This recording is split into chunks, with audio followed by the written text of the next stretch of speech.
Darkness falls heavy over the savanna, blanketing the plains in an oppressive silence. The air is thick with the metallic temps of blood and the earthy scent of dust, a grim perfume for the night's unfolding drama. A herd of wounded Cape buffalo moves like a single, lumbering shadow through the tall grass. They are survivors, but their slow, pained pace tells a story of loss. Two of their own were taken in the last brutal confrontation, and the weight of that absence hangs over them. Hidden just beyond the reach of the moonlight, a clan of spotted hyenas watches. Their eyes, glowing like yellow embers in the dark, are fixed on the buffalo. Their hearts pound a frantic rhythmic drumbeat of hunger. Yes, but also of something deeper, something more personal. Vengeance. The war between survival and pride is an ancient one on these plains, and it never truly ends. Tonight, however, the stakes have changed. This isn't just a hunt for food. Tonight, both sides will fight for revenge. Leading the silent pack is Shaka, the hyena, matriarch's most formidable son. He limps, a subtle stagger in his gait that speaks of recent injury. A long, wicked scar slashes across his face, a permanent souvenir from a buffalo's horn in their last encounter. It throbs with a dull ache, a constant reminder of his clan's humiliation. He stops, his growl a low rumble that vibrates through the dry earth. Tonight, he snarls, the sound ripped from his throat. We finish what they started. No mercy! Beside him, a younger, more cautious hyena, named Zuri, shifts nervously. But their leader, Baro, is strong, she whines, her voice laced with fear. He killed 2 of ours by himself. Shaka turns his head, the scarred side of his face catching the faint starlight. A chillin', low laugh escapes him, devoid of all humor.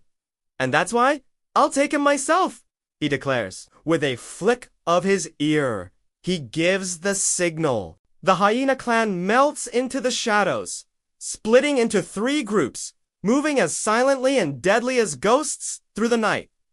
Their coordinated hunt has begun. Meanwhile, under the vast, star-dusted canopy of the African sky, Bara, the old buffalo bull, stands a solitary watch. He's a mountain of muscle and experience, his massive horns glistening under the moonlight, sharpened and scarred by a lifetime of battles. He stands apart from the herd, his great head raised, tasting the wind. He doesn't need to see the enemy to know they are there. An ancient instinct, a familiar prickle of danger, tightens the muscles in his powerful shoulders. He takes a deep, steadying breath, his voice a low, resonant boom that carries to every member of his herd.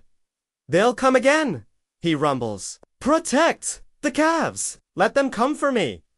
As if responding to a single mind, the herd closes, ranks. They form a living fortress, a defensive circle with the vulnerable calves sheltered in the very center and the strongest bulls and cows facing outward. The wind shifts, and for a fleeting moment, it carries the faint, unhinged cackle of hyenas. Baro's eyes narrow.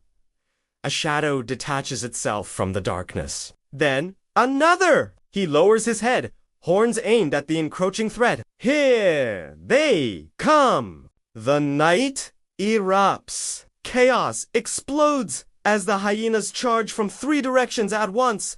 A coordinated and terrifying ambush. They are a blur of spotted fur and snapping jaws, their whoops and howls splitting the air. They dart in and out, their strategy clear. Divide, confuse, and conquer. But the buffalo meet this cunning with brute force. Their response is thunder. Hooves, each weighing more than a man's fist, pound the earth, turning the ground into a drum of war. In the heart of the savanna, strength has met cunning, and survival has become a raging storm. At the epicenter of the whirlwind, Baro clashes with Shaka.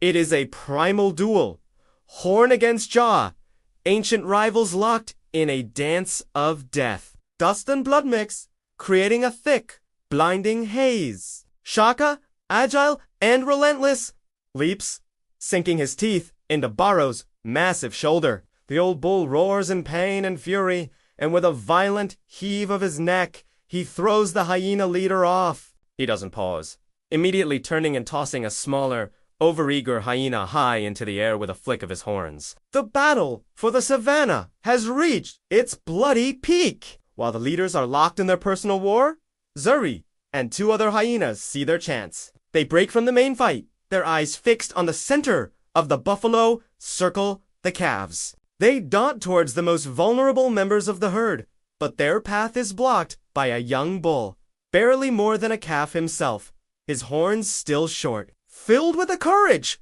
that outstrips his size, he charges, trying to defend his kin, but he is no match for 3 experienced hunters. He is quickly overwhelmed, thrown to the ground, snapping jaws closing in. From across the battlefield, Barrow sees it. Despite the fire in his shoulder and the blood streaming from a dozen smaller wounds, his protective instinct screams. He disengages from his own fight, turning to rush to the young bull's aid. But Shaka is instantly there, blocking his path, a terrifying grin on his scarred face. They face each other one last time, the chaos of the battle fading into a dull roar around them. "You're strong, old bull," Shaka snarls, his voice ragged.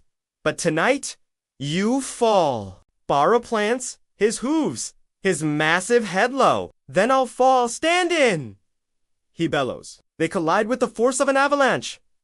Horns clash, teeth tear. The sickening sound of impact echoes across the plains. In a final, desperate act, Barrow's horn finds its mark, piercing deep into Shaka's chest. But in that same instant, the hyena's powerful jaws lock onto Barrow's neck. A fatal, crushing bite. Both warriors, the king of the herd and the prince of the clan, collapse together. Dawn breaks, painting the sky in soft hues of pink and gold, a stark contrast to the carnage below.